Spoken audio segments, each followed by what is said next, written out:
Olá pessoas, eu sou o professor Cristiano Kaller e seja muito bem-vindo ao nosso canal.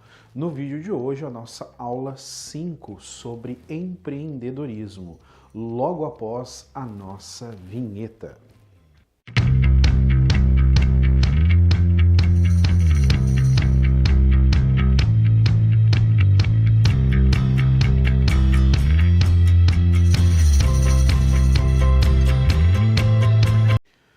Muito bem, queridos alunos, no nosso vídeo de hoje nós vamos trabalhar tipos de negócios, tipos de empresas.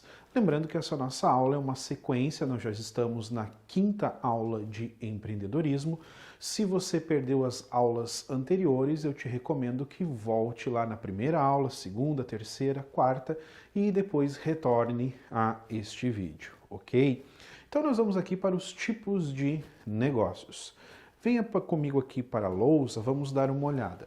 Então, quanto aos tipos de negócios, nós podemos ter os negócios de base tradicional ou os negócios de base tecnológica. O que diferencia um do outro? Os empreendimentos e negócios de base tradicional são todos aqueles empreendimentos, organizações que possuem uma tecnologia já amplamente utilizada, amplamente difundida. Então ele não trabalha com muita inovação tecnológica. Aí nós podemos exemplificar para esses negócios metalúrgicas, siderúrgicas, indústrias têxtil, indústrias de calçado, vestuário, entre outros empreendimentos que estariam caracterizados como negócios de base tradicional. Quanto característica desse tipo de negócios? A mão de obra que eu utilizo nesse tipo de negócio geralmente é uma mão de obra mais barata, eu não preciso de muita qualificação profissional para trabalhar nesses segmentos. Já do outro lado aqui da nossa coluna, os negócios de base tecnológica, nós temos outra realidade. Os tipos de negócio de base tecnológica, nós entendemos que ele existe a partir de muito investimento em P&D. Aqui a sigla P&D significa pesquisa e desenvolvimento. Então são tipos de negócios que eles têm os seus produtos ou serviços como sendo fruto de pesquisas e desenvolvimento. Então, esse tipo de negócio tem um alto valor agregado em seus produtos. Que empresas nós podemos exemplificar nessa linha de base tecnológica? As empresas de telecomunicações, as empresas de biotecnologia, as empresas aeroespaciais, as empresas de informática e as gigantes farmacêuticas. Elas trabalham com muita pesquisa e desenvolvimento em cima dos seus produtos. Muito bem. Fora, então, esses dois tipos de negócios. Aqui, na de base tecnológica, quase que nem é preciso salientar, mas é necessária uma mão de obra altamente qualificada, altamente técnica, para trabalhar nesse tipo de negócios.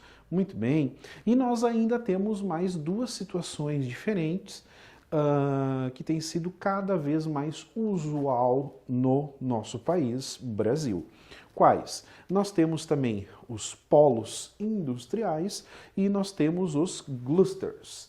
A diferença entre um e outro.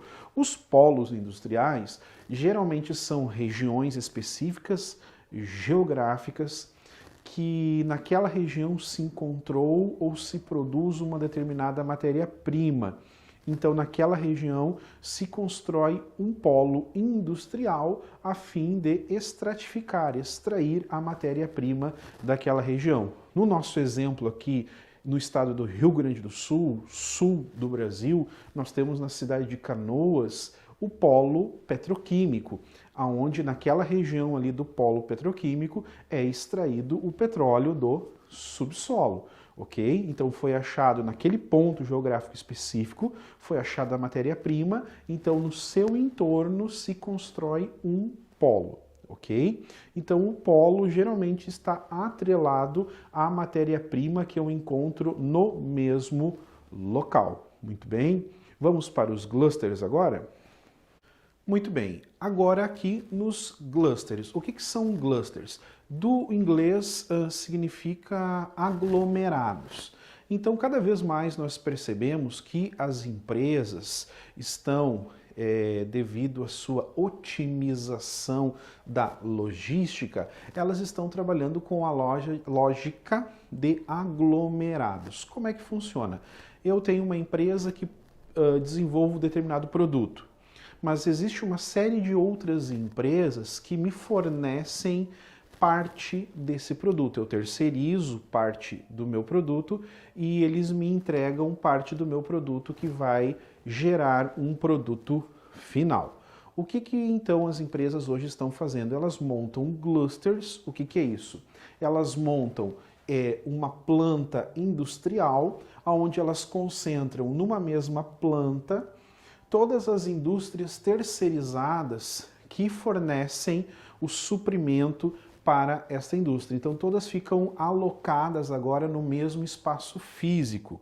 Então, olha só a otimização dos processos a partir do cluster. Eu tenho uma empresa A, certo? Que pode ser a minha empresa principal, e eu tenho as minhas terceirizadas ou os meus fornecedores. Minha empresa B, minha empresa C, empresa D e empresa E. Todas alocadas agora na mesma planta industrial. Olha como o processo dessa forma de cluster, ele consegue ser otimizado. Então você não fica esperando, você não tem a questão do transporte, a questão da logística, não, todos estão na mesma planta industrial, onde eu consigo pegar os produtos oriundos da empresa C, da empresa D, da empresa E, né? A gente tem acesso a todas essas empresas, porque todas estão na mesma planta. Diga-se de passagem que esse tipo de empresa, então, eles usam PLs, que são o quê? Plataformas de logística. Quando elas compram as suas matérias-primas, elas já negociam com as próprias empresas que fazem parte da planta industrial e, na maioria das vezes, eles compram em maior quantidade e se dividem, então, fracionam essa porção da matéria-prima entre as demais empresas que pertencem ao cluster. Na nossa região aqui sul também nós temos, na região de Campo Bom, nós temos cluster, na região de São Leopoldo nós temos cluster. Então, cada vez mais as empresas estão trabalhando com esta lógica, certo? Que produz resultado final de um cluster é maior competitividade para essas empresas. Elas conseguem reduzir consideravelmente o custo com transporte, o custo de logística é consideravelmente atenuado nesse processo e você consegue então colocar isso no produto final e para o consumidor final você consegue entregar uma mercadoria com um preço mais razoável, mais competitivo. Certo, pessoas? Então aqui nós temos os tipos de negócios, base tradicional, base tecnológica, os polos e os clusters. Muito bem? Se você gostou desse vídeo, não esqueça de inscrever-se no nosso canal, dar um joinha. Por hoje é isso, vamos para a aula 5 no próximo vídeo. Fiquem com Deus e um abraço.